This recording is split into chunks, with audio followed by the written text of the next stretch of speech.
I didn't notice the change all at once. That's the strange thing about distance. It doesn't arrive loudly. It seeps in. At first, everything looked normal from the outside. We still ate dinner together. We still talked about work, bills, plans for the weekend. She still laughed at my jokes, still asked how my day was. If anyone had asked me then, I would have said we were fine. Maybe not passionate, but fine. Stable. Married. But there were small shifts, subtle ones. The kind you explain away because you don't want to be dramatic. She started going to bed later than me. Not once or twice, consistently. I just need some time to unwind, she said, brushing her hair back, already halfway gone. She spent longer in the bathroom, the door locked, music playing softly on her phone, not loud enough to bother me, just loud enough to create a boundary. At night, she stopped reaching for me first. When I moved closer, she'd kiss my cheek, gentle and affectionate, but then turned slightly away. Not rejection, redirection. That became a pattern. I told myself this was what long-term relationships looked like. Desire cools down. People need space. Love matures into something quieter. I didn't want to be the insecure man. I didn't want to ask questions that made me look needy. So I didn't ask anything at all. Instead, I observed. She became calmer, but only when she was alone. With me, she was present, polite, kind. But relaxed? That happened elsewhere. Her phone became an extension of her hand. Not in a suspicious way. She wasn't hiding messages. She wasn't flirting. It wasn't secrecy. It was retreat. Sometimes I'd catch her staring into nothing, like she'd already left the room emotionally before her body followed. Our intimacy didn't disappear overnight. It just became scheduled, predictable, shorter, something we checked off instead of leaned into. She still said, "I love you," still kissed me goodnight, still cared. And that made everything more confusing. Because how do you question someone who hasn't technically done anything wrong? There were moments when I almost said something, when the words sat on my tongue. Are we okay? Are you happy? But I swallowed them. I didn't want to start a conversation I didn't know how to finish. So I stayed quiet. And silence slowly became part of our relationship. One night stands out now, looking back. We were sitting on opposite ends of the couch. The TV was on, but neither of us was really watching. She laughed at something. Days turned into weeks, weeks into months. I became hyper-aware of my own body, the way I looked, the way I touched her, the way I spoke. I replayed old moments in my head, trying to pinpoint where things shifted. Was I less attentive, less exciting, less desirable? She never complained. That almost made it worse. When someone tells you what's wrong, at least you have something to respond to. But when they don't, when they quietly pull away, you're left filling in the blanks with your worst assumptions. I started initiating less, not because I wanted less, but because I was tired of feeling like I was interrupting something private, like I was asking for something she no longer naturally wanted to give. She didn't notice, or maybe she did and didn't comment. That silence between us grew heavier, not hostile, just empty. I remember the exact moment something clicked for me. It wasn't dramatic, no argument, no confession. It was a casual conversation with a friend, actually. We were talking about relationships, intimacy, how people decompress. Someone joked about how alone time had become sacred. Everyone laughed. I didn't, because suddenly all those fragments lined up in my head. The late nights, the locked doors, the calmness she only found by herself. And I realized something that made my chest tighten. She wasn't avoiding intimacy. She was avoiding me. Not out of cruelty, not out of malice, but out of comfort. Being alone required nothing from her. No vulnerability, no emotional exposure, no negotiation, just control. And I understood in that moment that whatever she found in that solitude, she preferred it. That realization didn't make me angry. It made me feel unnecessary. I started questioning things I'd never questioned before. My worth, my presence, whether I was still chosen or simply familiar. The hardest part wasn't what she was doing when she was alone. It was knowing that she felt safer there than with me. I wanted to talk to her, truly.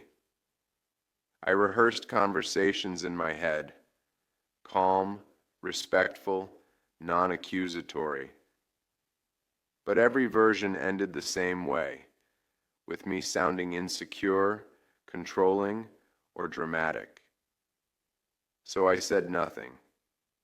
And by saying nothing, I taught her something important, that I would quietly accept the distance. That night lying next to her, I listened to her breathing, steady, peaceful. She slept easily. I stared at the ceiling, wide awake, realizing something I hadn't admitted before. I was lonely. Didn't give up right away. After everything became clear in my mind, my instinct wasn't to leave, it was to try harder. I told myself relationships go through phases. That desire can be rebuilt. That intimacy is something you work on, not something you wait for. So I tried. I paid more attention. I listened more carefully. I asked questions I had been afraid to ask before, gently, without accusation. I suggested new ways to reconnect, new energy, new closeness. Not because I wanted to compete, but because I wanted to matter again. She listened. She nodded. She said she appreciated the effort, and for a moment I believed it might be enough. But nothing really changed. She still chose her solitude, her private space, her quiet control. Even when we were together, she felt distant, present in body, absent in spirit. I realized something painful during one of those nights. I wasn't trying to deepen intimacy anymore. I was trying to convince her to need me. And that's a losing battle, because desire doesn't grow from persuasion, and closeness can't survive when only one person is reaching. I stopped initiating new ideas after a while, not out of anger, out of exhaustion. There's a particular kind of tiredness that comes from trying to be chosen by someone who has already chosen distance. She didn't notice when I stopped. Or maybe she did and didn't say anything. That silence again, always silence. The end didn't come with a fight. It came quietly, the way everything else had. One evening, she sat across from me and said she felt confused, that she loved me but felt disconnected, that she needed space to understand herself. I listened, and for the first time, I didn't try to fix it, because I finally understood something I had been avoiding. You can't compete with someone's inner world, and you can't build intimacy alone. We didn't end because of betrayal, or cruelty, or lack of love. We ended because intimacy requires two people choosing each other again and again. And somewhere along the way, she stopped choosing closeness. Now, when I look back, I don't feel anger toward her. I feel sadness for both of us. For her, because distance felt safer than vulnerability. For me, because I stayed quiet for too long, hoping effort would replace honesty. The lesson I carry with me isn't loud or dramatic. It's simple. Intimacy doesn't disappear suddenly. It fades when silence becomes easier than truth. I'm recording this for you, and yes, I know other people will hear it too. But I'm talking to you because you told your story. You explained your pain. You said I chose myself over our relationship. And now it's my turn to speak, not to argue, not to attack, but to explain what you never really heard while we were together. When you say I preferred being alone, what you don't understand is this. I didn't wake up one day wanting distance from you. It happened slowly. At first, things looked normal from the outside. We lived together. We shared routines. We slept in the same bed. But inside me, something was quietly fading. I stopped feeling present, not because I didn't care, but because my body stopped responding in ways I couldn't control or explain. I didn't tell you right away. That part is on me. But I was afraid that if I spoke honestly, you'd hear rejection instead of confusion, and that fear made me silent. You say you felt unwanted. I need you to know something difficult. I felt unseen long before you felt undesired. When intimacy started feeling like something I had to perform, my body shut down. Not out of cruelty, out of self-protection. When I was alone, there was no pressure, no expectation to react a certain way, no guilt if I wasn't in the mood, no fear of disappointing someone I loved. It wasn't that I chose pleasure over you. I chose control over my own body because I felt like I had lost it. And when you found out, when you looked at me like I had betrayed you, I realized how different our realities had become. You tried to fix it. You suggested changes, new ideas, new efforts, but every solution focused on doing more, while what I needed was to feel emotionally safe again. I needed to feel wanted outside the bedroom, heard without being corrected, seen without being analyzed. I wasn't dissatisfied with your body. I wasn't bored with you. I was exhausted from carrying a silence I didn't know how to break. So yes, I continued choosing that private space. Not because I didn't care about you, but because it was the only place I didn't feel like I was failing. I know this hurt you. I know it damaged your confidence, and I hate that. But this isn't a story about replacing you. It's a story about losing connection and not knowing how to ask for it back.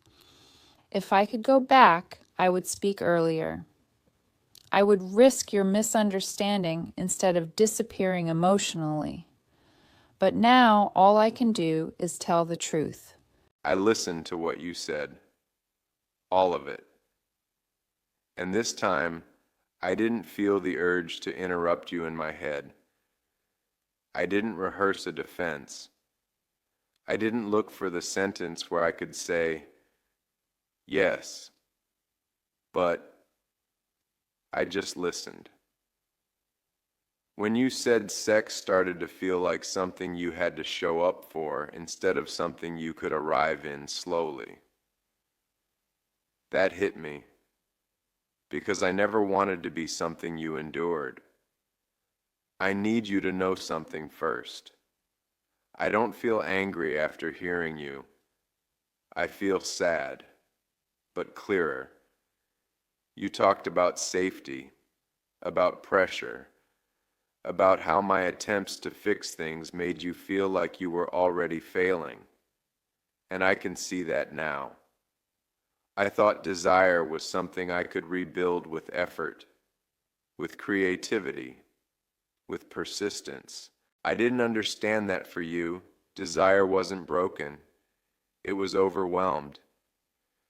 When you said being alone felt safe, I won't lie, that still hurts. But it hurts differently now. Not like rejection, more like grief. Grief for the version of us that might have survived if we had known how to speak before silence became our language. I understand now that when you chose yourself, you weren't choosing against me. But here's the part I need to say. Not to accuse you, but to be honest. Even if your intention wasn't rejection, that's how it landed in my body. And bodies don't process intentions. They process absence. I don't resent you for needing control over your own body. I resent the gap that grew between us when neither of us knew how to explain our fear. You were afraid of pressure. I was afraid of being unwanted. We were both protecting ourselves, just in opposite directions. Hearing you now, I realize something important. I wasn't asking to be desired perfectly. I was asking to be included in the truth.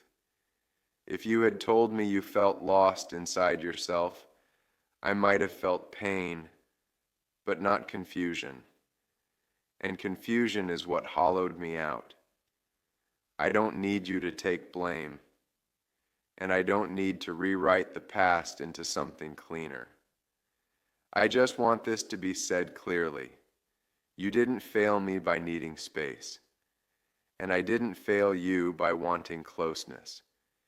We failed each other when we stopped translating our pain into words. If anyone is watching this and recognizing themselves, this is what I hope they hear.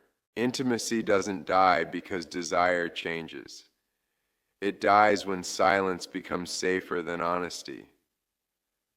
I don't regret loving you the way I did, but I do regret that we waited so long to speak. I listened to your response, and this time, I didn't feel the need to protect myself while listening. When you said you weren't asking to be desired perfectly, just to be included in the truth, that stayed with me longer than anything else. Because you're right. I didn't include you in the truth, not because I wanted to deceive you, but because I didn't understand my own feelings well enough to explain them. I thought silence was kindness. I thought if I didn't say it out loud, I could spare you pain. But what I did instead was let you create your own explanations. And those were probably much crueler than the truth ever was.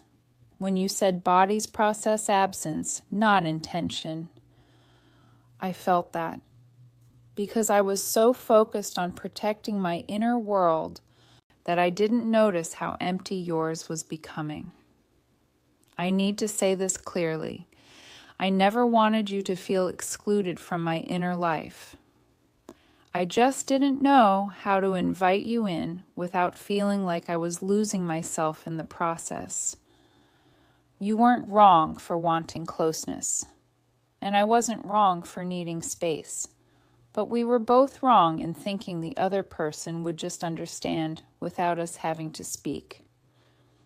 You said confusion hollowed you out.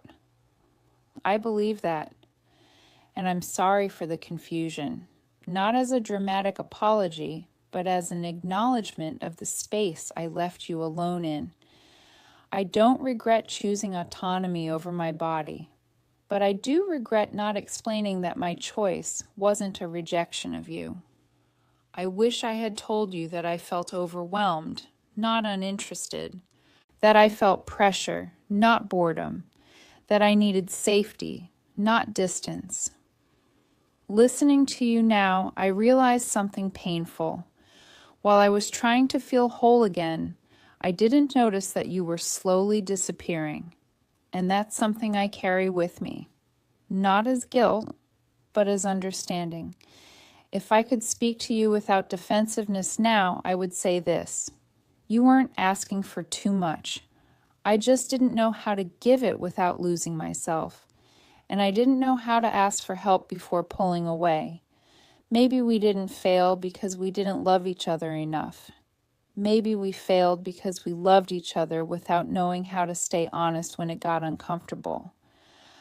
I'm not asking for forgiveness, and I'm not rewriting the past. I'm just saying this out loud now, because silence already took enough from both of us. There's something I never told you, not because I was hiding it, but because I didn't know how to say it without sounding weak. When you pulled away, I didn't just feel unwanted. I felt erased. Not suddenly, slowly, like someone turning the volume down on me day by day until I wasn't sure if I was still there or just sharing space with you out of habit.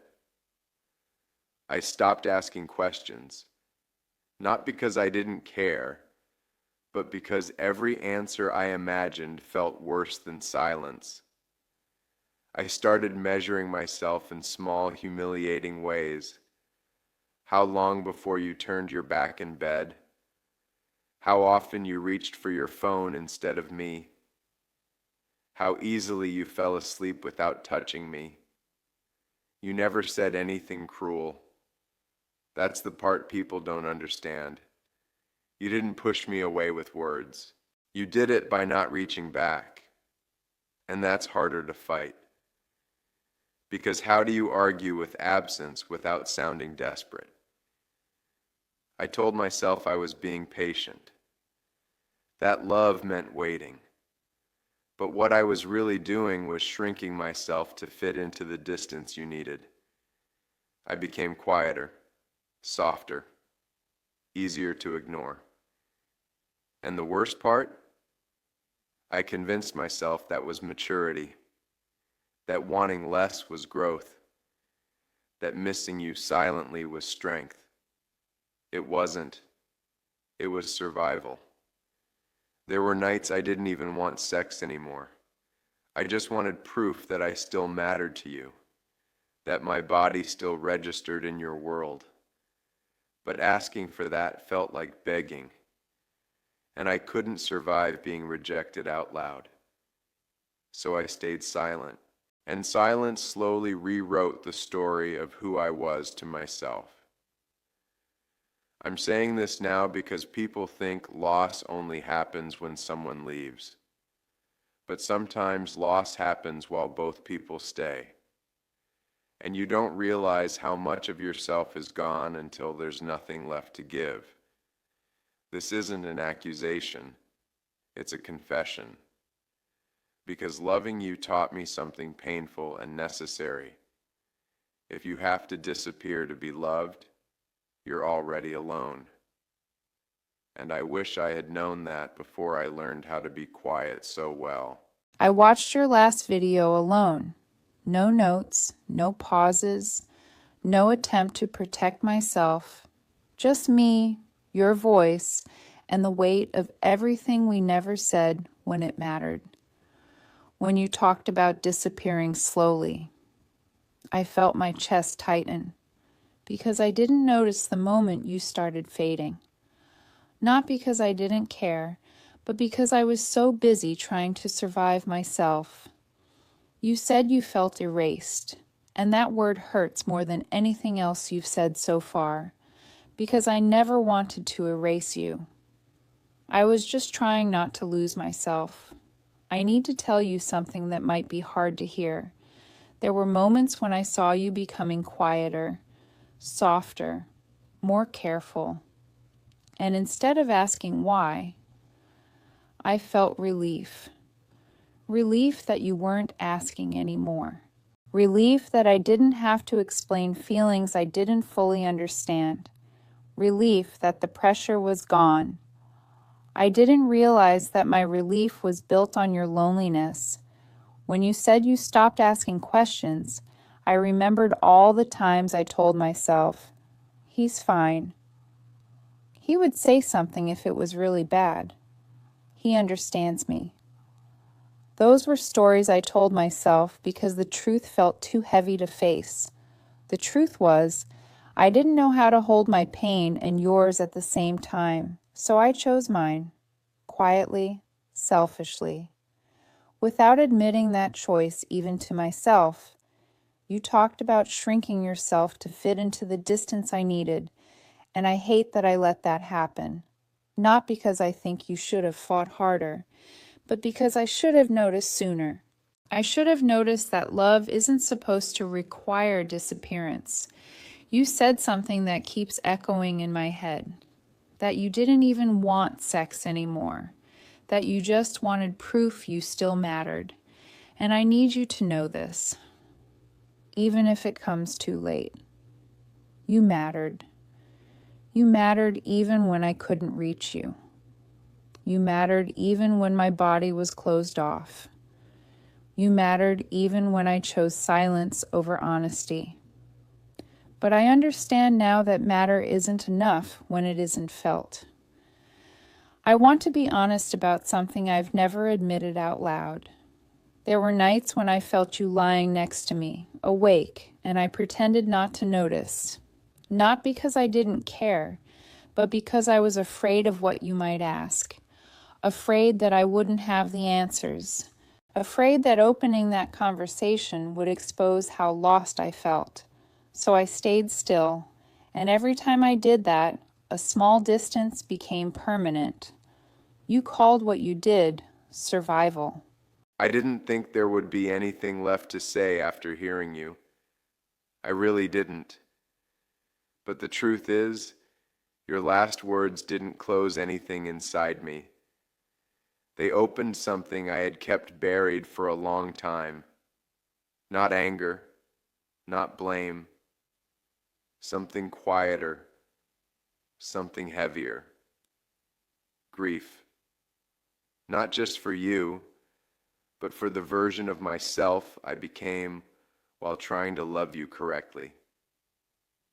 When you talked about silence, I realized something I had never admitted before. I didn't stay quiet because I was patient. I stayed quiet because I was afraid of what I would hear if I asked the wrong question. I was afraid you would confirm what my body already knew, that I was no longer where you rested. There's a moment people don't talk about when they're slowly losing someone. It's not dramatic, it's not loud. It's the moment you stop reaching for them instinctively and start calculating every move, every word, every touch. That's when I changed. I remember the first time I noticed it.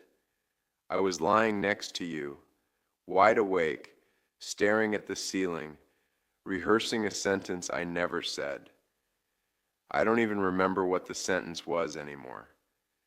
I just remember the feeling, the weight in my chest, the certainty that if I spoke, something would collapse.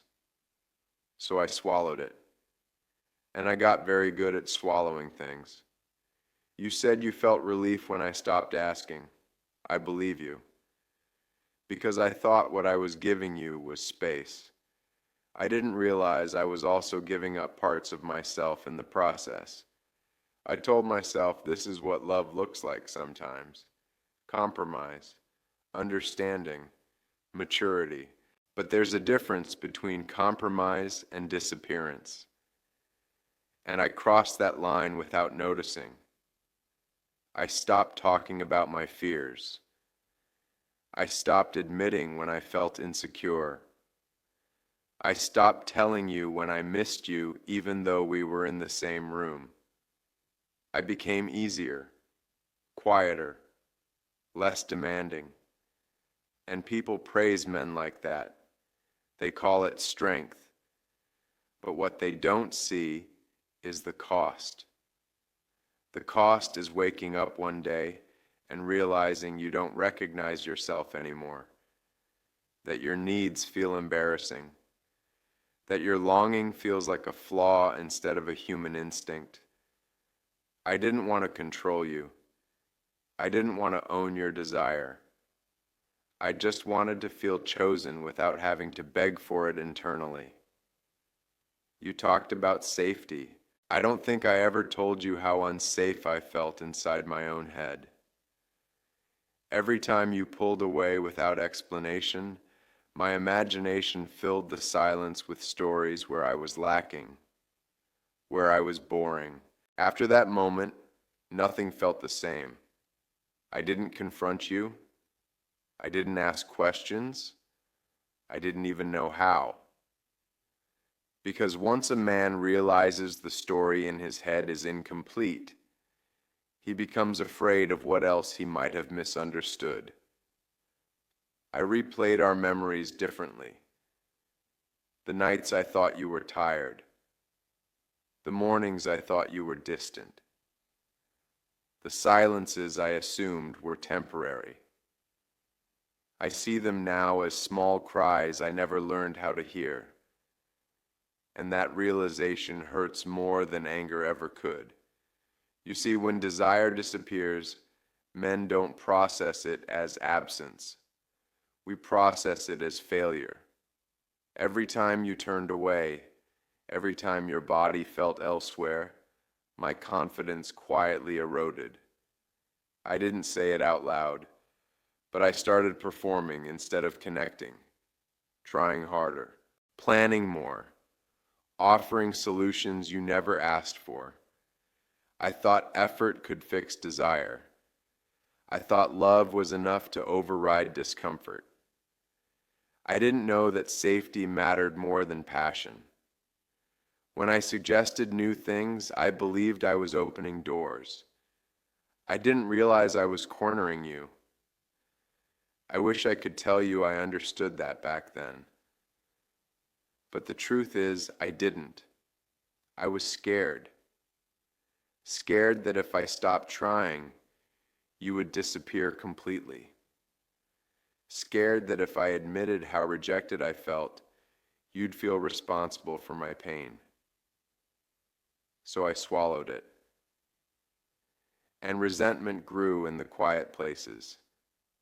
Not loud resentment, not angry resentment. The kind that slowly convinces you that you're losing yourself in someone else's silence.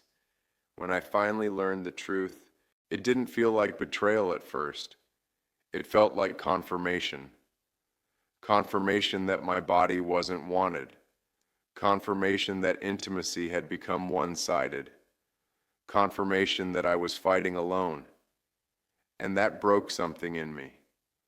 Not because of what you did, but because of what it meant to me at the time.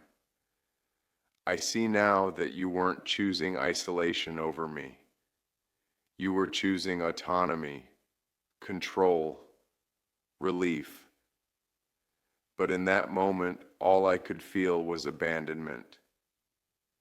I didn't know how to separate your healing from my heartbreak, so I internalized it.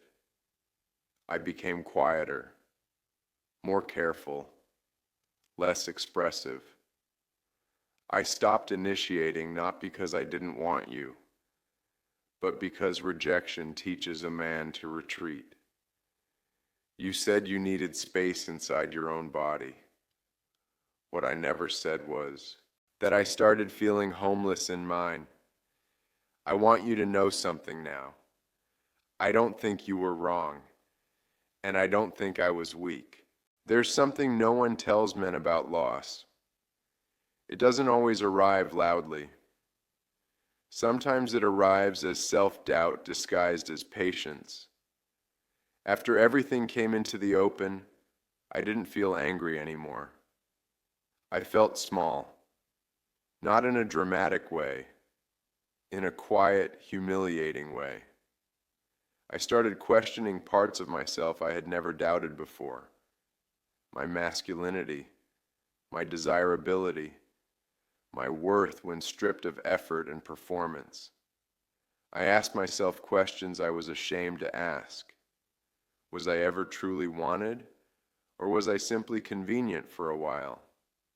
You see, when a woman stops wanting you physically, the world doesn't prepare you for how personal that feels. People say, sex isn't everything. And they're right. But when sex disappears without explanation, it becomes a symbol of distance, of exclusion, of something sacred being closed off. I didn't want sex just to feel pleasure. I wanted it to feel chosen. And when I realized you were choosing intimacy elsewhere, even alone, it rewrote my identity. I started censoring my own needs, telling myself I was asking for too much, that wanting closeness was selfish, that silence was maturity. But silence doesn't make pain disappear. It just teaches it to live quietly inside you. I smiled more in public. I joked about us. I defended you when people sensed something was wrong. But inside, I was grieving a version of us that only I seemed to miss. I didn't leave because I hated you. I stayed because I hoped. Hoped that if I loved harder, you'd feel safer. Hoped that if I became smaller, you'd have more space. But love shouldn't require self-erasure. That's something I learned too late. When I finally stepped back, I didn't feel relief. I felt emptiness. Because walking away from someone you still love is a different kind of heartbreak. It's choosing loneliness over constant self-doubt. And even now, I don't blame you. I blame the silence. I blame the fear. I blame the way we both protected ourselves instead of protecting the connection. I'm not telling this story to be right. I'm telling it because I know there are men watching who feel this ache but don't have the words for it. And if you're one of them, hear this clearly. Wanting to be desired does not make you weak. Feeling rejected does not make you insecure. And leaving does not mean you failed. Sometimes it means you finally listened to the part of yourself that was quietly breaking. This wasn't a story about sex. It was a story about closeness. I don't think people talk enough about what happens after you let go. Not the freedom, not the relief, but the quiet rebuilding. After everything ended, I didn't immediately understand what I lost. At first, it felt like survival, like breathing after being underwater too long. But later, much later, the grief arrived. Not grief for you as a person, but grief for the version of myself that believed love could be carried alone. I realized how long I had been shrinking, how often I had convinced myself that my needs were unreasonable, how easily I accepted silence as a substitute for clarity, and that realization changed me.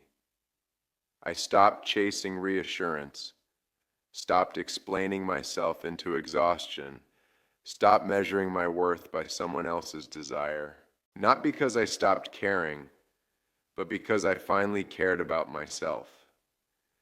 I learned that intimacy isn't just about bodies, it's about permission. permission to speak, permission to ask, permission to be honest without fear of being too much. And when that permission disappears, love slowly becomes a performance. I don't hate you, I don't resent you, and I don't regret loving you either. You taught me something painful but necessary.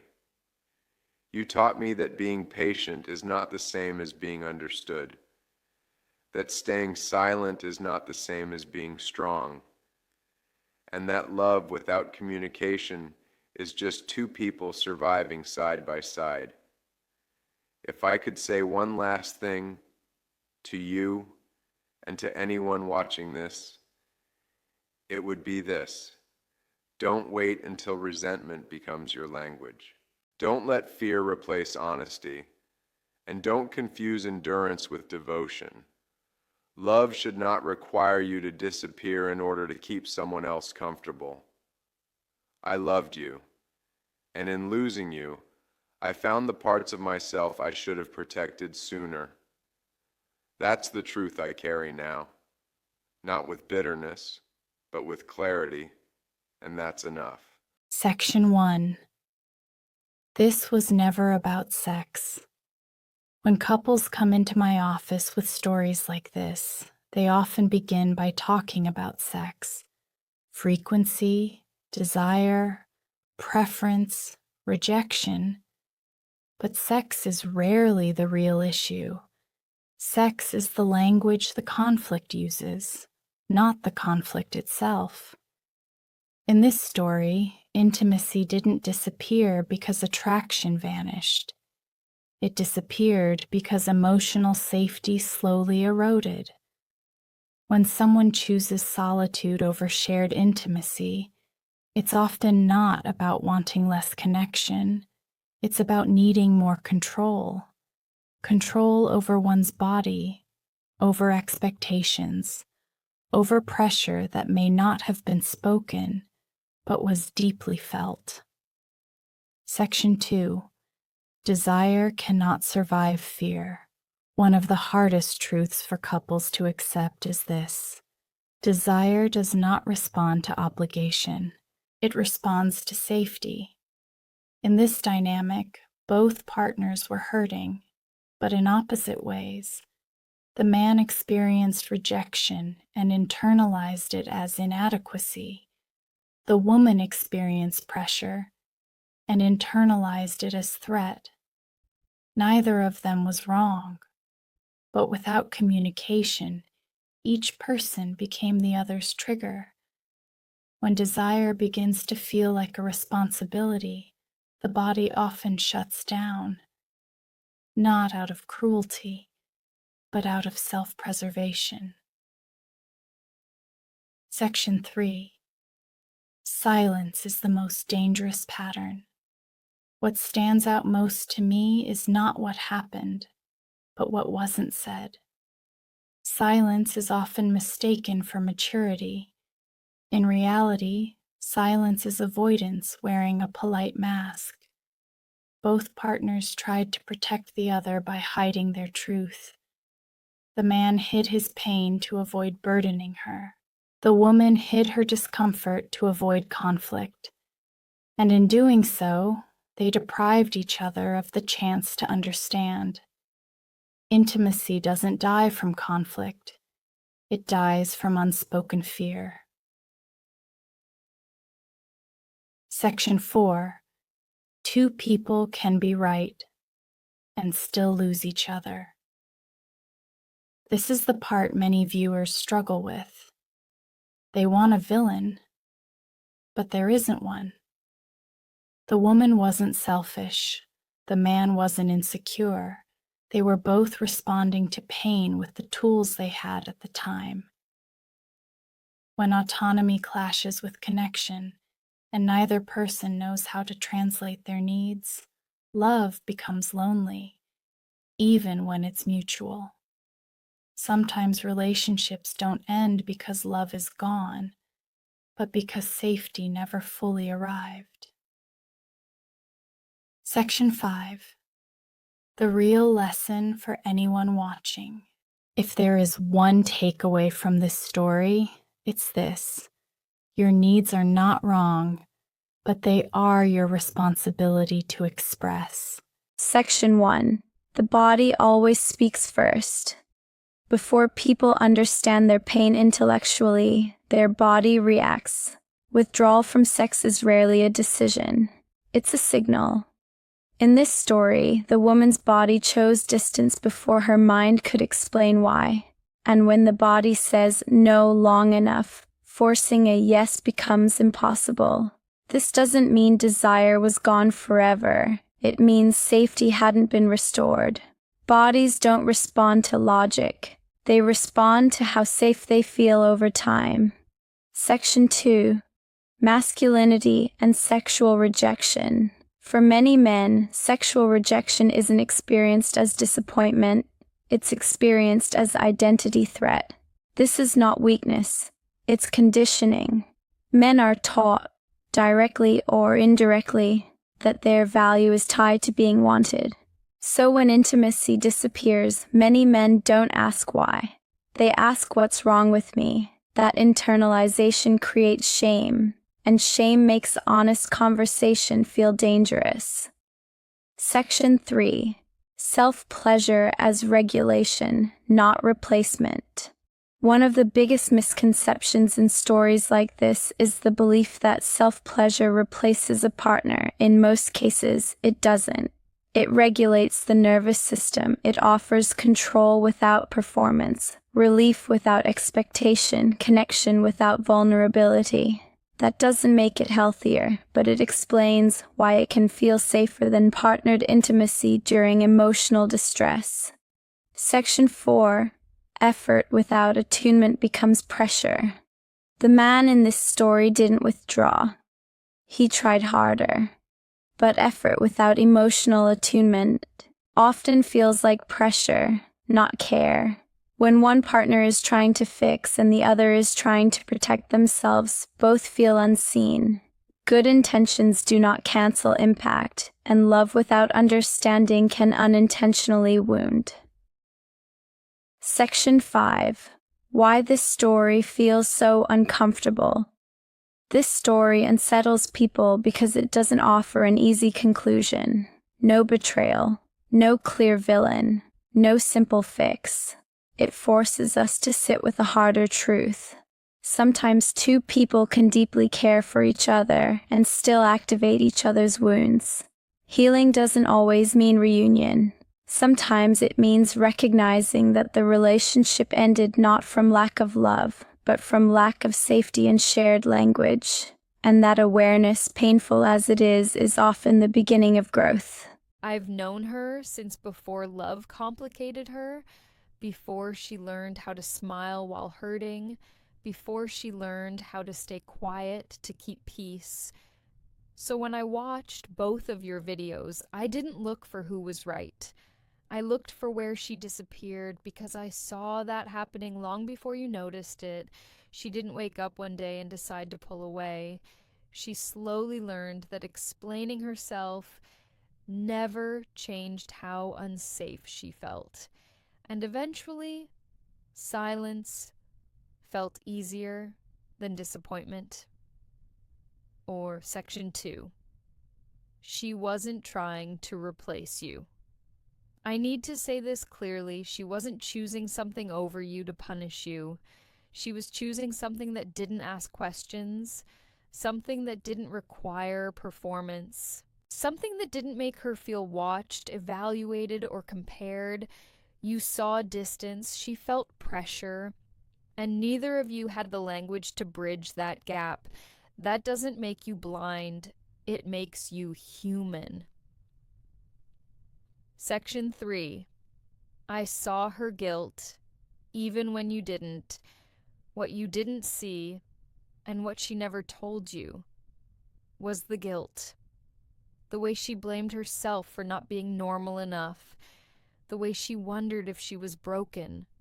The way she forced herself to try, even when her body resisted. She didn't talk about it because she didn't want to hurt you. and that silence cost her more than you'll ever know. Section 4. You both loved each other wrong. This might be the hardest truth. You loved her by trying to fix things. She loved you by trying not to be a burden. Neither of you felt safe enough to be fully honest at the same time. And love like that eventually collapses under its own good intentions. I don't think either of you failed. I think you outgrew the version of intimacy you were taught to accept. Section 5. What I wish you both had heard sooner. If I could speak to both of you at the same time, I would say this. Pain doesn't need a villain to be real, and understanding doesn't erase hurt. It just gives it context. You're allowed to grieve what you lost. She's allowed to protect her body. Both truths can exist without canceling each other out. And maybe that's the real lesson here. Not how it ended, but what it taught you about listening sooner next time. Section 1. Female desire is not linear. One of the biggest misconceptions about female sexuality is the belief that desire works the same way all the time. It doesn't. A woman's desire is deeply connected to her nervous system, hormonal balance, emotional safety, and sense of autonomy. When stress, pressure, or emotional disconnect enter a relationship, the body often reacts before the mind understands why. This is not dysfunction. It's communication, just not verbal. Section 2. When the body chooses self-regulation. From a medical and psychological perspective, self-pleasure is often not about avoiding a partner. It's about regulation. It allows a woman to reconnect with her body without expectations, evaluation, or fear of disappointing someone. In many cases, partnered sex stops feeling safe long before it stops feeling loving. And when that happens, the body looks for the least threatening way to release tension and reclaim control. Section 3. Pressure can silence. Desire completely. I want to be very clear here. Pressure, even loving pressure, is one of the fastest ways to shut down female desire. Suggestions, solutions, and repeated attempts to fix intimacy can unintentionally create performance anxiety. When a woman feels that her body is being monitored, judged, or compared, even subtly, her nervous system moves into protection mode. Desire cannot exist in a body that feels watched. Section 4. This was not a failure of attraction. In cases like this, the problem is rarely attraction or love. It is misalignment. One partner seeks closeness through physical connection. The other seeks safety before physical connection. Neither approach is wrong. But without open communication, each person experiences the other as rejection. Medically and emotionally speaking, this is not a sign of incompatibility. It's a sign of unmet needs that were never fully translated. Section 5. What I want couples to understand. As a doctor, I don't see villains here. I see two people whose bodies and emotions were asking for different forms of care. Sex should never feel like an obligation, and desire should never be used as proof of love. If intimacy disappears, the question should not be, who is wrong? But rather, what no longer feels safe to say out loud? Healing begins not when sex returns, but when honesty does. And sometimes that honesty comes too late to save the relationship. but early enough to save the individuals.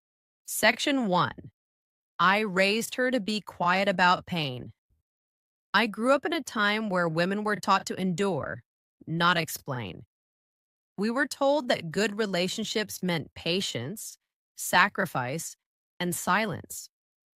So when I raised my daughter, I unknowingly passed some of that on.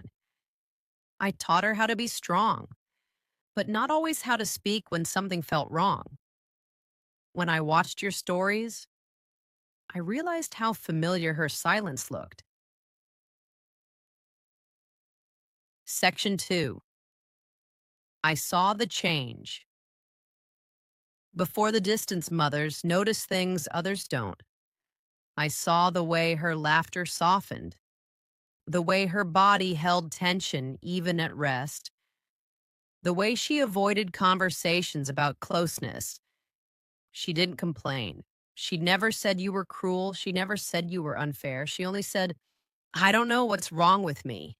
And no mother forgets hearing that. Section 3. She was trying to be a good partner. From my point of view, she wasn't withdrawing out of selfishness. She was trying to be enough.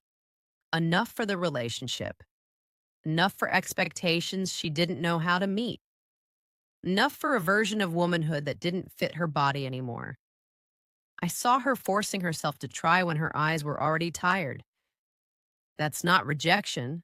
That's exhaustion. Section 4. I don't blame you, but I understand her. I want to say this with honesty.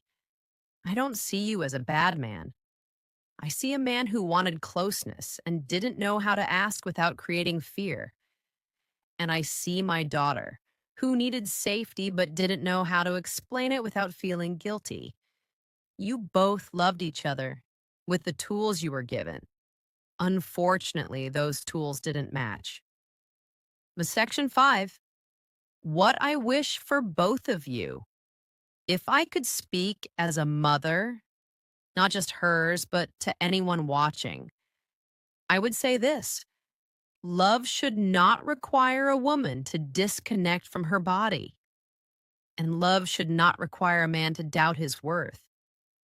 Sometimes relationships don't end because people stop caring. They end because care was never translated into the language the other person needed. I hope you both carry this forward, not as blame, but as understanding. And if my daughter ever learns one thing from this, I hope it's this. Her body is not the enemy, and silence is not strength. I need to say something I've never been honest about, not even with myself. I didn't just pull away from you. I pulled away from my own body long before that. When intimacy between us started to feel heavy, I blamed everything except the truth. Stress, timing, life. But the truth is harder to admit. I didn't feel at home inside myself anymore. You saw distance. What you didn't see was confusion. I didn't understand why my body responded differently when I was alone, why desire came easier without expectation, why being touched started to feel overwhelming instead of grounding. And instead of asking questions, I turned inward. Silence became my hiding place. When I chose myself, it wasn't empowerment the way people like to describe it. It wasn't confidence or freedom. It was fear. Fear that if I stayed present with you, you would see how disconnected I felt. Fear that you would ask for something I didn't know how to give. Fear that my uncertainty would hurt you more than my absence. So I chose the option that required the least explanation. You talked about becoming smaller, about adjusting yourself to the space I created, and I need to admit something I've never said out loud. I noticed how careful you became, how you waited for cues instead of reaching, how you smiled through rejection, and instead of stopping it, I let it continue. because part of me believed that if you needed less, I could breathe more. That wasn't love. That was avoidance. There were moments when I wanted to speak, moments where I almost said, I don't know what's happening to me, or I'm scared of my own reactions.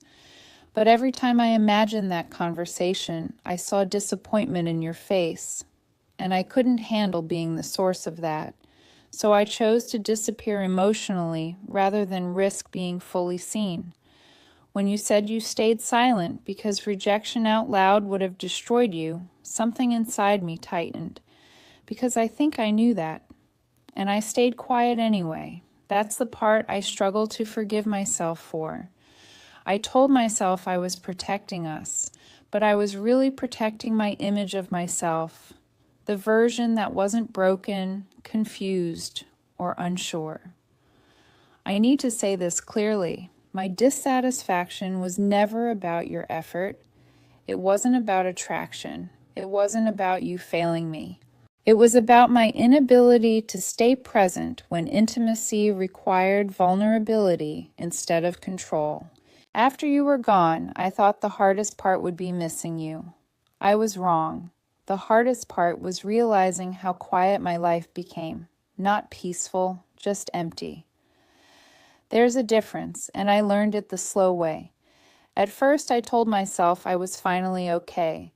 I had space, control, no expectations, no pressure to explain my body or my moods. I slept alone and told myself that was freedom. I woke up alone and called it healing. But loneliness doesn't arrive loudly. It arrives politely. It sits with you in the mornings. It follows you into routines. It waits until the distractions run out. And then it asks questions you can't ignore. Who are you now when no one is asking anything of you? I started noticing things I never had time to notice before. How quiet the apartment felt at night. How my phone never lit up the way it used to. How I could go an entire day without being touched, not sexually, just humanly. That's when I realized something uncomfortable. I didn't miss sex. I missed being known. I missed someone noticing when my energy shifted. I miss being seen in small, ordinary moments. I miss the way you used to look at me when you were trying to understand something about me instead of giving up. I told myself I chose peace, but what I really chose was isolation with better branding. There were nights I sat on the edge of the bed and tried to remember when we stopped talking honestly. Not fighting, talking. And I couldn't find the exact moment. It wasn't one big mistake. It was a series of small avoidances that felt harmless at the time. I thought silence would protect us. Instead, it trained us to live without each other. I started replaying your words in my head, the ones about disappearing, about shrinking, about learning how to be quiet so well that you forgot how to ask for anything. And that's when it hit me. I wasn't the only one surviving.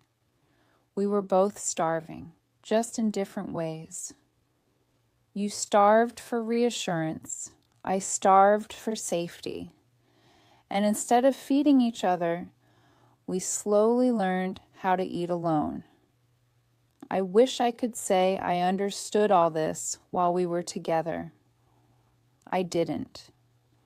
Understanding came later, when there was no one left to explain it to. There's a kind of regret that isn't loud or dramatic. It doesn't scream. It just sits in your chest and gets heavier over time. That's the regret I carry, not because I chose myself, I still believe I had to, but because I chose myself without letting you understand why.